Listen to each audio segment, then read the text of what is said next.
Olá pessoal, a paz do Senhor, estamos de volta, aula de número 17 e nós estamos aqui nesse período de transição que marca o fim do apogeu da Idade Média, o declínio papal. Nós já falamos sobre isso na última aula e é esse movimento da igreja no período do Renascimento, do declínio papal, que vai ser, na verdade, o ambiente que vai ser propício à reforma da igreja. Essa igreja está corrompida, o papado está em declínio, o clero ele fracassa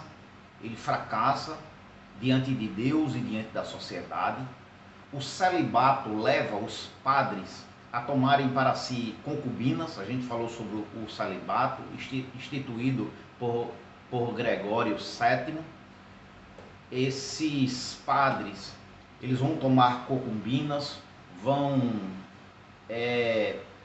gerar filhos nesses casamentos extraoficiais, ilícitos diante da Igreja Católica Romana, e esses homens vão ter problemas para criar esses filhos bastardos, esses clérigos.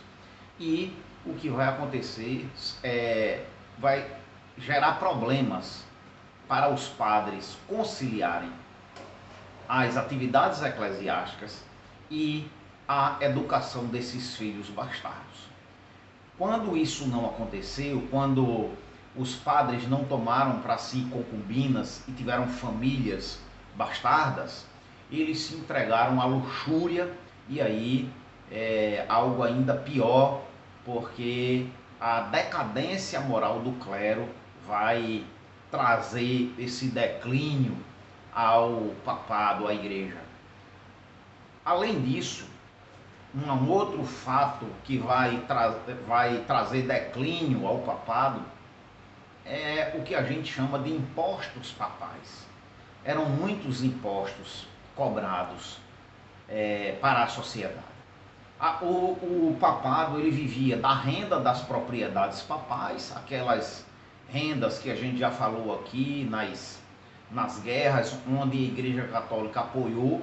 Ela ganhou terras, ganhou feudos que eram controlados por padres e abades. Havia também o pagamento do dízimo, obrigatório a todos os fiéis. Além disso, havia a cobrança de anatas. Anatas era a cobrança do primeiro salário do ano dos padres, bispos, abades, que era enviado para o Papa. Além disso, havia também o direito ao espólio, que era quando os bispos, os padres, os abades morriam, todos os seus bens eram assim herdados pelo Papa, era de propriedade papal. Tudo isso vai gerar um clima de declínio, de insatisfação. Além disso, havia a cobrança do chamado dinheiro de Pedro. O dinheiro de Pedro era um valor era um imposto pago pelos leigos ao Papa, diretamente ao Papa, e equivalia mais ou menos um dia de serviço. Era o dinheiro de Pedro. Além disso aí, havia também a renda que o papado tinha dos cargos vacantes, né? Quando apareciam cargos na igreja, principalmente de bispo, os duques, os reis, os príncipes, e aí os irmãos pensam que a gente está na Idade Média. Na Idade Média havia a figura do imperador do Santo Império Romano, germânico, e havia ali os ducados, os principados, e esses homens eram eleitores que votavam para eleger os novos imperadores. Então, quando esses homens queriam colocar alguém no bispado, eles pagavam muito caro por essas posições. Isso levava dinheiro para o Papa, e isso causava insatisfação em toda a sociedade, principalmente nos príncipes daquela época, tá certo? Além disso, havia muitas taxas eram cobradas, taxas para enterro, taxas para registro de nascimento, taxas para extrema-unção, taxas para batismo, taxas para encomendar mortos. Ainda hoje acontece missa de 7º dia, missa de 30º dia, missa de 1 ano, tudo era pago, eram pagas muitas taxas à igreja, de forma que havia uma sobrecarga de tributos por parte do papado, e isso vai enfraquecer ainda mais o papado. Além disso, havia o problema dos impostos papais. E aí você tem, nesse período, um nacionalismo que estava efervescente. Agora as pessoas já não concebiam mais a figura do império, né, porque havia um sentimento de nação. E aí você tem, por exemplo, uma guerra que durou muitos anos entre a Inglaterra e a França nesse período.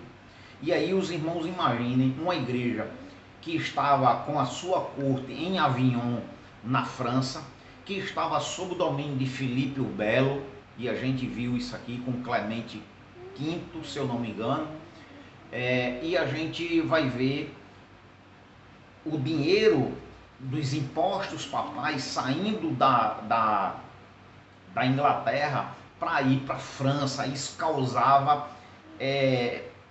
alguns problemas, de forma que chegou um momento em que o parlamento britânico ele vai proibir o envio desses valores, que favoreceria, em tese, os seus inimigos, uma vez que o papado estava sob domínio francês. E aí a gente vai ter aí todas essas coisas trazendo o declínio papal. Mas não só isso, também tem a questão do cativeiro babilônico que nós vimos aqui. Porque o que foi o cativeiro babilônico?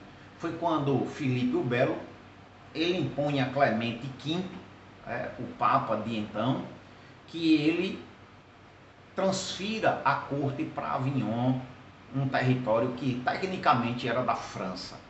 E em Avignon o papado ele vai ficar sob a autoridade francesa por quase 70 anos, foi do ano 1309 a 1377, a gente falou isso aqui em aula passada. Além do cativeiro babilônico, vai contribuir para o declínio papal a questão do grande cisma.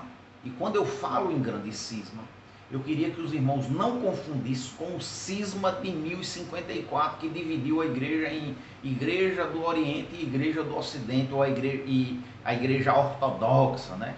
A igreja ortodoxa. O irmão não confunda. O grande cisma, na verdade, ele vai acontecer quando os irmãos lembrem que a esse momento do grande cisma, quem estava no poder era Gregório XI, estava no Gregório XI, e a gente tem aí a questão do cativeiro babilônico. É Gregório XI que em 1377 transfere a corte papal de Avignon novamente para Roma. Quando Gregório XI morre, o que é que a gente vai ter ali na formação da Igreja Católica? A gente vai ter um colégio de cardeais, que era quem elegia o Papa, predominantemente de cardeais franceses. E esses cardeais franceses queriam colocar um Papa francês no lugar de Gregório XI. A pressão de Roma foi muito grande para que isso não acontecesse, porque a igreja temia um retorno ao cativeiro, um retorno a Avignon, e o colégio de cardeais cede e coloca alguém que foi indicado por Roma, que foi exatamente o Papa Urbano VI. Logicamente que o Papa Urbano VI tinha interesses de favorecer Roma e não os cardeais franceses. Estes cardeais, com raiva, por conta de o Papa Urbano VI não ceder às suas reivindicações, ele elege Clemente VII como Papa, e aí a gente vai ter um período que vai ter 2 papas, e esse período a gente chama, a esse evento a gente chama de Grande Cisma. Isso acontece logo depois que morre Gregório XI, e esse Grande Cisma ele vai andar até 1409 e se agravar em 1409, porque em 1409 houve o famoso Concílio de Pisa, e no Concílio de Pisa houve uma tentativa de destituir Urbano VI e Clemente VII e constituir um novo Papa, e foi isso que aconteceu quando, naquele concílio, a Igreja elegeu Alexandre V como novo Papa. Mas não foi resolvido o problema, porque Urbano VI excomunga o concílio, Clemente VII também excomunga, e agora, em vez de 2 papas, a gente vai ter 3 papas, e aí a gente tem ainda um agravamento do Grande Cisma.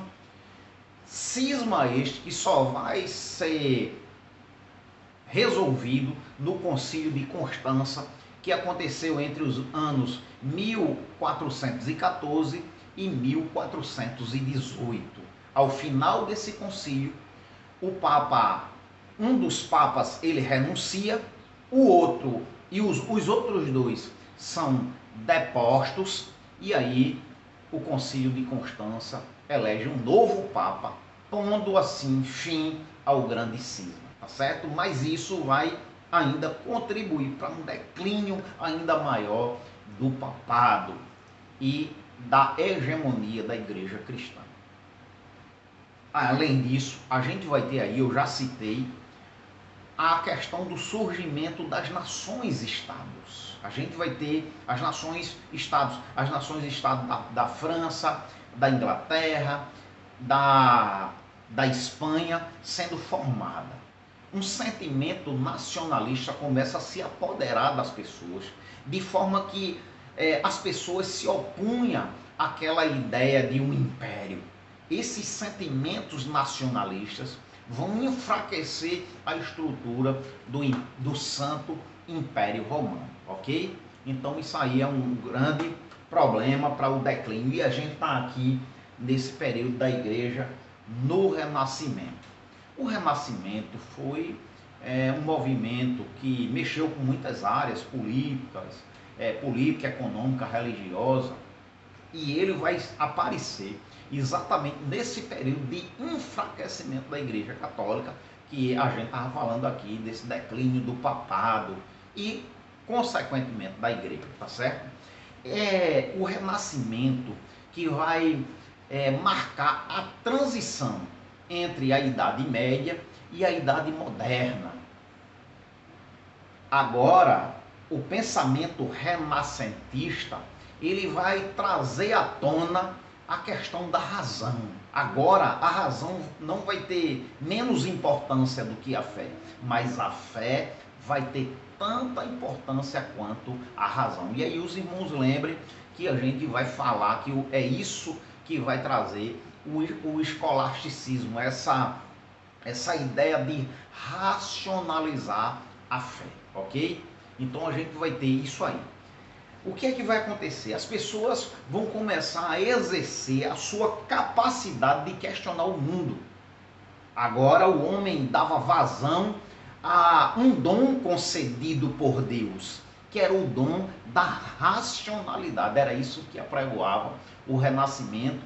E aí dogmas, conceitos, eles vão ser agora olhados pelo prisma da razão. Pelo prisma da razão.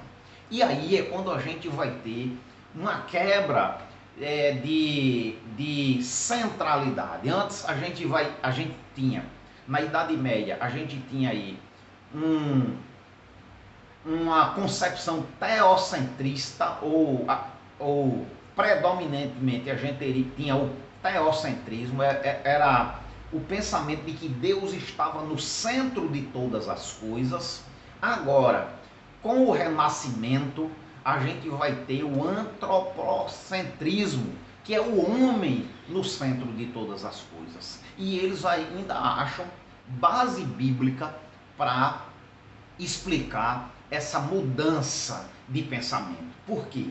Sendo o homem feito à imagem de Deus e Deus é o centro, agora, aqui na Terra, o homem é o centro de todas as coisas. Todas as coisas, elas vão girar em torno do homem. E aí vem onde se abaliza o humanismo. O humanismo, ele vem dando muita importância e ênfase ao homem e vai trazer uma ideia individualista para as pessoas, tá certo? No campo da ciência, a gente vai ter aí as ideias de Nicolau Copérnico, as ideias do heliocentrismo, ou seja, de que o Sol está no centro do universo. Qual era a ideia da Idade Média? A ideia era de que a Terra estava no centro do universo, uma vez que o homem estava ali, Deus criou o homem ali, e a Terra estava no centro e todas as coisas giravam em torno da Terra. Agora o teocentrismo ele cai e dá vazão ao heliocentrismo. Logicamente que Nicolau Copérnico ele é chamado para se esclarecer perante o tribunal, como outros que deram sequência aos seus estudos, como Galilei Galilei, também foram chamados, mas a ideia estava ali posta: a Terra não seria mais o centro do universo, porque a ideia da Idade Média era de que a Terra era o centro, que era um grande plano, e que esse plano era sustentado por colunas, e essas colunas era a moral dos homens. Se os homens caem em imoralidade, essas colunas se enfraqueciam e todo o plano da terra poderia cair num abismo sem fim, no inferno. Era a ideia que era colocada por muitos sacerdotes para o povo. E mesmo vendo eclipses e a sombra da Terra sendo projetada na Lua, mesmo já tendo contatos de astronomia, mesmo com esses homens indagando acerca dessas verdades, questionando, lembrem, a fé estava sobre a razão, então não podia caminhar junto. E agora essas ideias vão ganhar força, porque eu tenho aí no escolasticismo e na própria teologia católica romana de Tomás de Aquino, uma fé que tenta, uma razão, um movimento que tenta racionalizar a fé, ok? E é nesse tempo aí que a gente vai ter os movimentos leigos de reforma da igreja. A igreja precisava de uma reforma. A igreja em declínio precisava de uma reforma.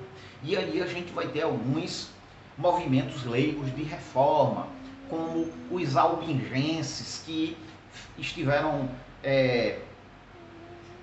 viviam no sul da França, e eles acreditavam num dualismo, aquele velho e antigo dualismo do neoplatonismo que a gente tem falado ao longo da história da igreja. Agora volta na Idade Média com os albigenses no sul da França.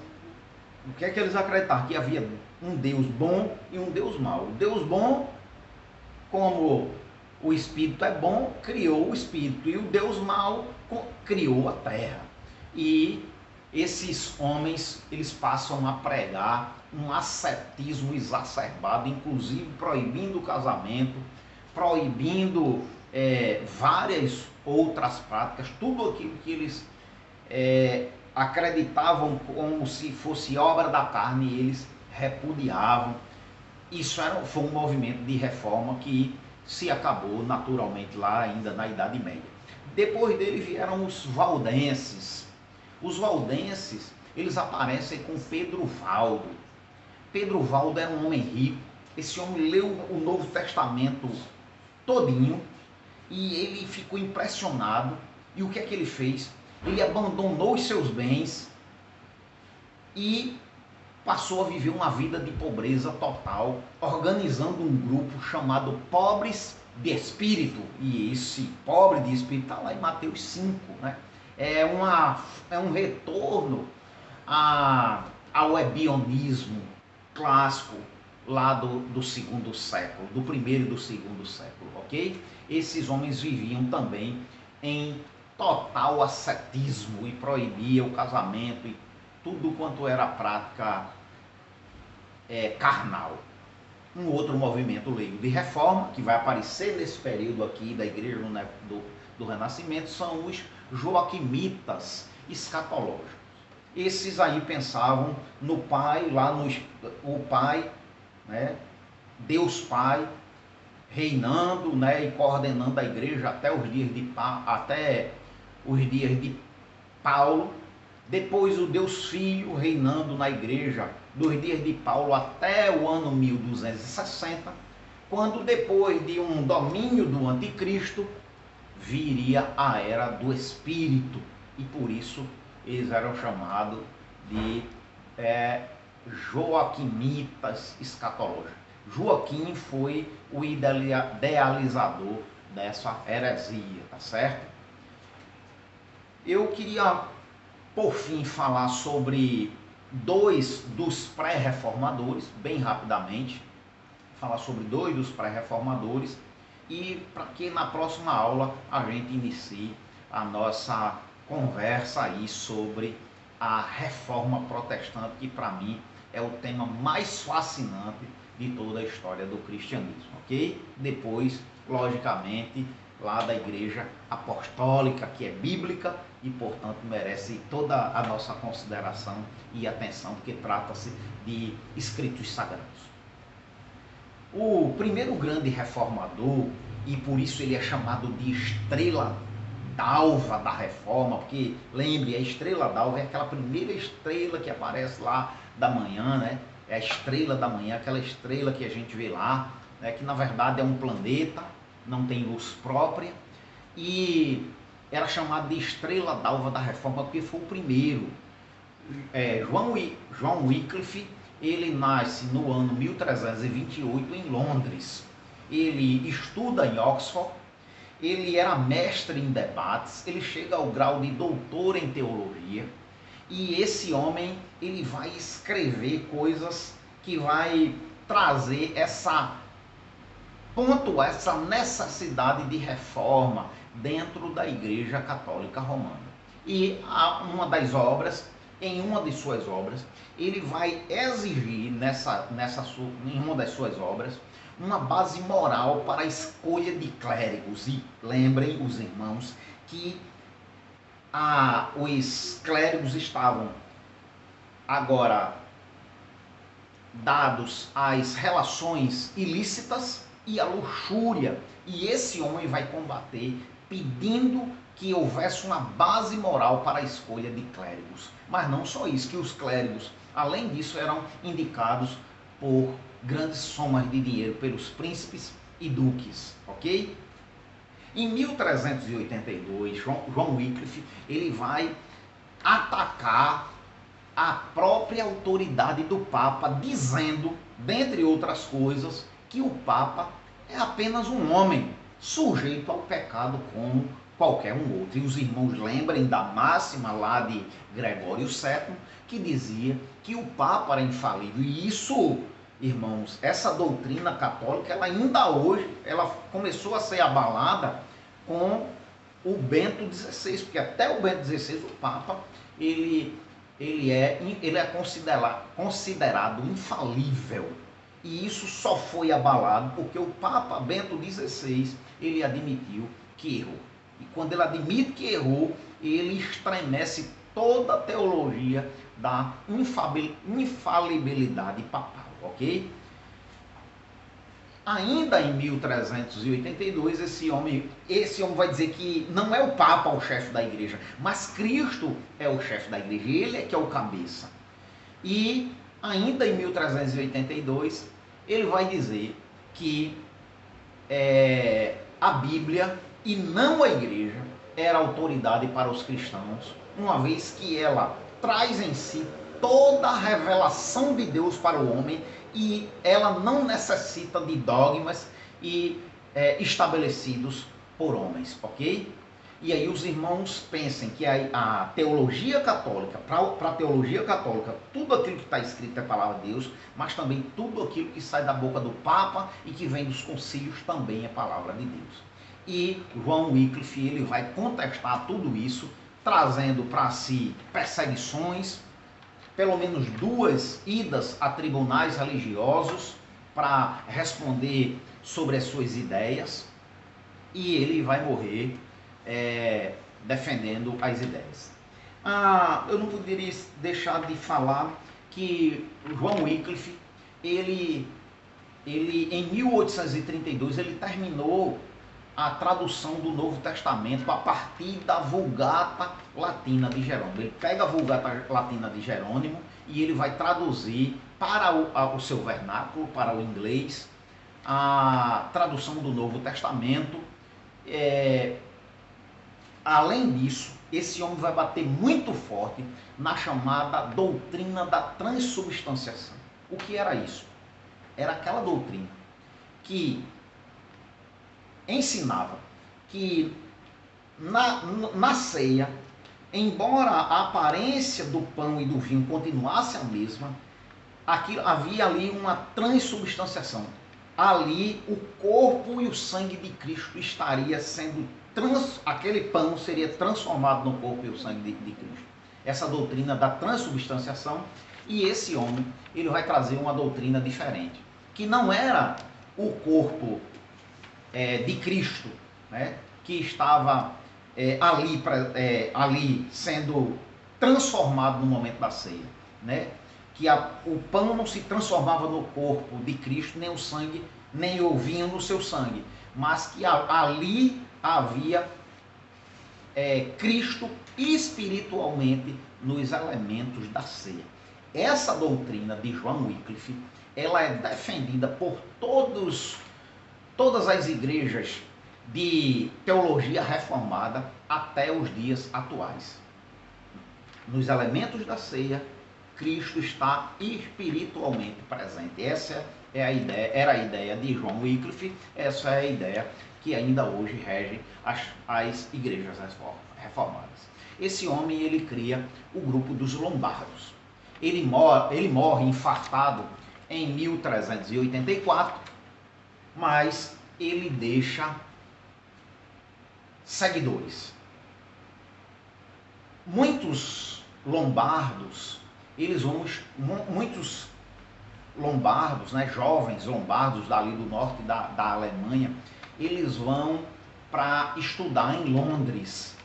E esses jovens